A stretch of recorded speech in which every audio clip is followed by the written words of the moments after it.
Lionel Messi সর্বকালের সর্বশ্রেষ্ঠ footballer, তবে কোপা আমেরিকার শীর্ষ গোলদাতার তালিকার একটু পিছনে আছেন আর্জেন্টাইন কিংবদন্তি।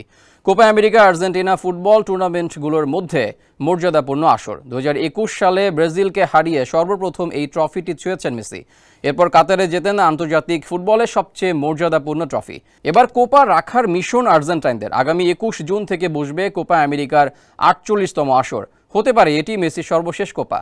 ল্যাটিন আমেরিকার মহাদেশীয় এই টুর্নামেন্টের সর্বকালের সর্বোচ্চ গোলদাতা হওয়ার হাতছানি মেসির সামনে।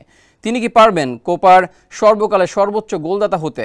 আর কোপা আমেরিকার ইতিহাসের সবচেয়ে বেশি গোল করা 10 ফুটবলারের মধ্যে মেসির অবস্থান কোথায়? স্যান্ডেলিনা সো, রূপচর্চায় আভিজাত্য। কোপা আমেরিকায় এখন পর্যন্ত 13টি গোল করেছেন মেসি। তার সমান 13টি গোল রয়েছে আরও 5 জনের। এদের মধ্যে 2 জন তার স্বদেশী গ্যাব্রিয়েল বাতিস্তুতা। 1991 ও 1993 টানা আসরে আর্জেন্টিনাকে কোপার শিরোপা জেতাতে গুরুত্বপূর্ণ ভূমিকা রাখেন বাতিগোল খ্যাত এই আর্জেন্টাইন। অন্যজন হোসে ম্যানুয়েল মোরেনো। এল চারো নামে পরিচিত মোরেনো 1942 সালের আসরে গোল্ডেন বুট জেতেন। এছাড়া কোপা আমেরিকার ইতিহাসে দ্রুততম হ্যাটট্রিকের রেকর্ডটিও তার দখলে। ইকুয়েডরের বিপক্ষে মাত্র 10 মিনিটে 3 গোল করেছিলেন তিনি।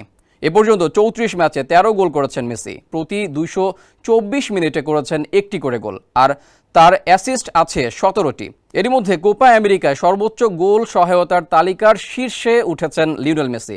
এবার সর্বোচ্চ গোলদাতার তালিকার শীর্ষে ওঠার সুযোগ হাতে রয়েছে তার।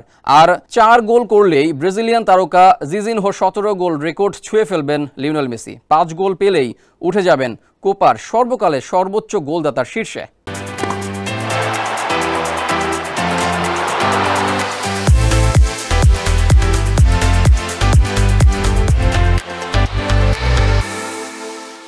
খেলাধুলার আরও খবর জানতে চোখ রাখুন কালবেলার ফেসবুক পেজ এবং ইউটিউব চ্যানেলে।